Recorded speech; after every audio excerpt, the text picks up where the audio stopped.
like Kate said, I'm just intrigued that you guys work in two quarterbacks and it seems to work. Why do you think that you and Samaje, you can work together and be effective?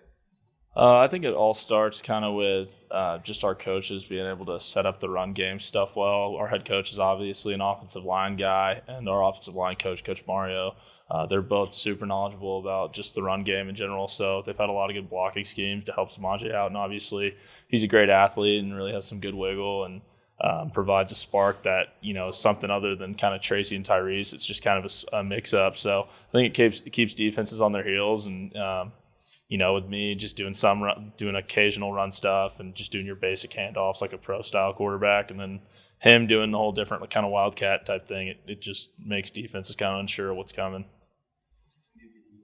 What's the atmosphere around the team after 2 straight overtime wins?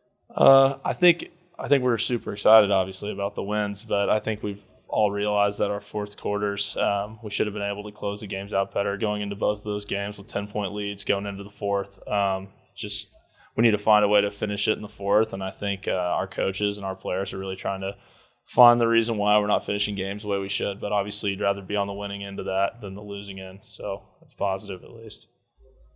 Let's talk a little bit more about those overtime wins. First time in history that ACU's gone back-to-back overtime games, and you win them both. Just talk about the confidence for the team moving forward and the rest of the season. Yeah, I think the bye week came at a much-needed time. A bunch of guys are banged up. Just not having a bye week till this time of the year is pretty rough. So I think it was much needed, and obviously it was great to go out on the win, just kind of giving us some confidence going into the bye week and letting some younger guys who've been getting a few reps in games kind of get more reps this week and just kind of mentally recharge for everyone. I think that was huge.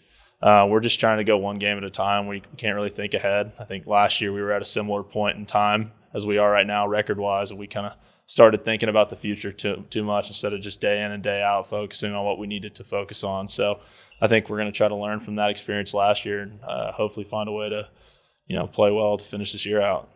Yeah, and so you and Sam are on a bye this week, and you face each other here next week. Is that weird to you guys? What do you have to do? Do you have to rest more, prepare more as you both have bye weeks going in? I think it's pretty interesting that two teams obviously have the bye week at the same time, but I think it's kind of just comes down to now like our preparation versus their preparation. Obviously, we don't know what they're doing on a day-to-day basis, but we know that we got to control what we can control just day in and day out, whether that be physically or mentally. This week especially, it's much more just mental for the guys who play a lot of reps, just kind of breaking down their schemes and kind of getting a feel for what they do. So I think, we're just going to try to gain a competitive advantage just mentally this week more than anything.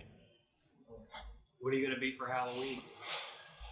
I wish I had an answer for you. I mean, if I were going to a Halloween party, I'd probably be Joker, just given the movie just coming out recently. But yeah, I think I'm just going to be Luke Anthony for Halloween. Yeah. Yeah.